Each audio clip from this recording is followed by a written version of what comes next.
va voir ici comment affecter, donc mettre un effet pour notre texte. Il y a vraiment plusieurs options et c'est une commande qui est assez avancée et assez intéressante.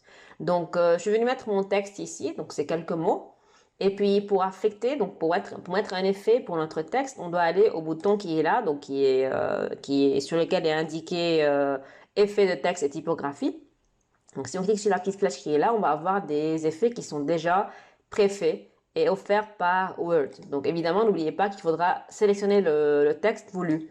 Donc, je vais le faire. Si je choisis, par exemple, cet effet-là, vous voyez d'ailleurs un aperçu qui va apparaître sur le texte sélectionné pour voir un petit peu comment va apparaître le résultat de mon choix. Mais évidemment, nous, on va aller créer notre propre effet, le personnaliser. On va voir comment on peut mettre un contour, une ombre, une réflexion et un éclat. Donc, si je commence par contour, je clique sur contour. Ici, il y a évidemment plusieurs choix de contour. Donc, je peux mettre n'importe quelle couleur. Et vous voyez bien qu'il y aura un contour. Ça veut dire c'est une couleur qui est différente de la couleur interne des lettres. Ça veut dire une couleur qui va apparaître sur le pourtour des lettres de mon texte. Donc, on va regarder si je remets ici. Donc, si je choisis par exemple le bleu, vous voyez bien que l'intérieur c'était du bleu et puis l'extérieur, le contour c'est du bleu. L'intérieur c'était du noir, excusez-moi, et l'extérieur c'est du bleu. Donc, évidemment, on peut choisir des couleurs préfaites ou bien aussi on peut aller choisir d'autres couleurs de contour, comme on avait déjà vu pour la couleur de police standard. Donc, on choisit la couleur voulue ici. Donc, imaginons je choisis le vert, ok.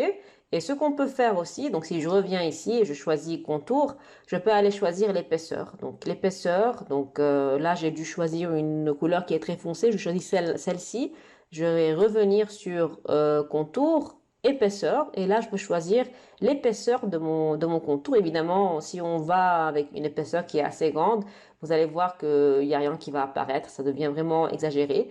Et donc, on peut choisir une épaisseur qui est petite ou bien dans les alentours ici, mais pas plus, sinon ça va donner un contour qui est très épais. Donc voilà, on peut changer l'épaisseur ici.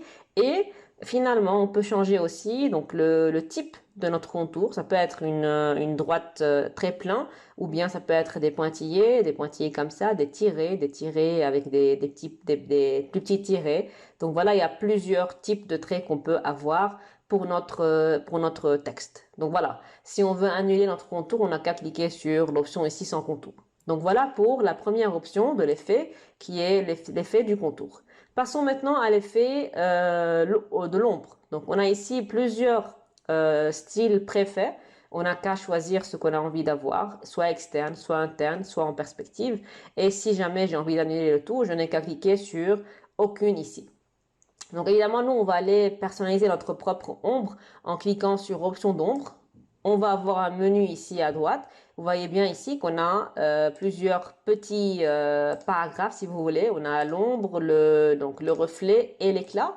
Et si je regarde ici, encore une fois, vous avez l'ombre, le reflet et l'éclat. Donc ils sont là encore, pareil. Sauf que le contour, il n'y a pas, parce que le contour, ça peut se faire directement, ça semble pas besoin de passer par les options qui sont là. C'est la raison pour laquelle on ne trouve pas l'option du contour ici avec les trois autres. Voilà. Donc, si on revient maintenant à notre ombre, vous avez ici donc une présélection à faire. Donc, on peut choisir n'importe quelle ombre qu'on va nous-mêmes personnaliser. Par exemple, moi, je vais choisir, disons, une ombre externe et je peux venir changer la couleur. Imaginons que je choisis, par exemple, du rouge.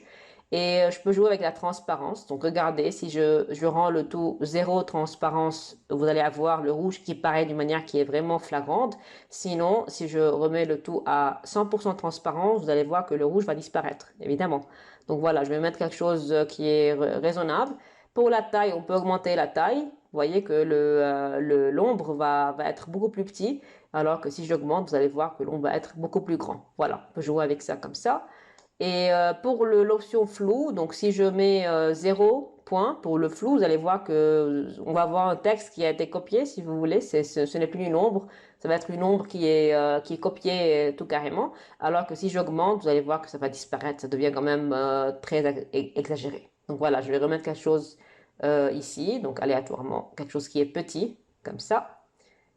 Voilà. Et pour l'angle, donc on peut évidemment changer l'angle, donc tout dépend de comment on a besoin que l'ombre soit représentée par rapport à notre texte. Et finalement la distance, donc si ça descend en dessus ou bien en dessous, donc voilà, on peut jouer avec ça comme on veut. Et voilà, voilà pour l'ombre. Si on a envie d'annuler tout ça, on n'a qu'à venir ici et recliquer sur aucune ombre et voilà, il y a tout qui va disparaître. Donc voilà pour l'option de l'ombre. Si on passe maintenant à l'effet de la réflexion ou bien du reflet. Soit je viens cliquer sur ça, je vais venir voir ici les types offerts et je reclique sur option de reflet qui va me donner ce menu encore une fois. Vu que je l'ai déjà ouvert, on peut directement aller dans reflet. Sinon, si vous aviez déjà fermé ici le petit menu, vous n'avez qu'à cliquer ici, revenir sur reflet et cliquer sur option de reflet et voilà le menu qui va s'ouvrir.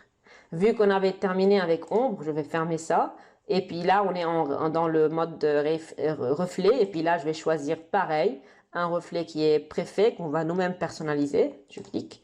Et là, je vais choisir pareillement la transparence. Vous voyez bien que lorsque j'augmente la transparence, vous allez avoir le tout qui va disparaître. Alors voilà, je vais garder une transparence à 30% à peu près. La taille, pareil, j'augmente la taille du reflet, de la réflexion.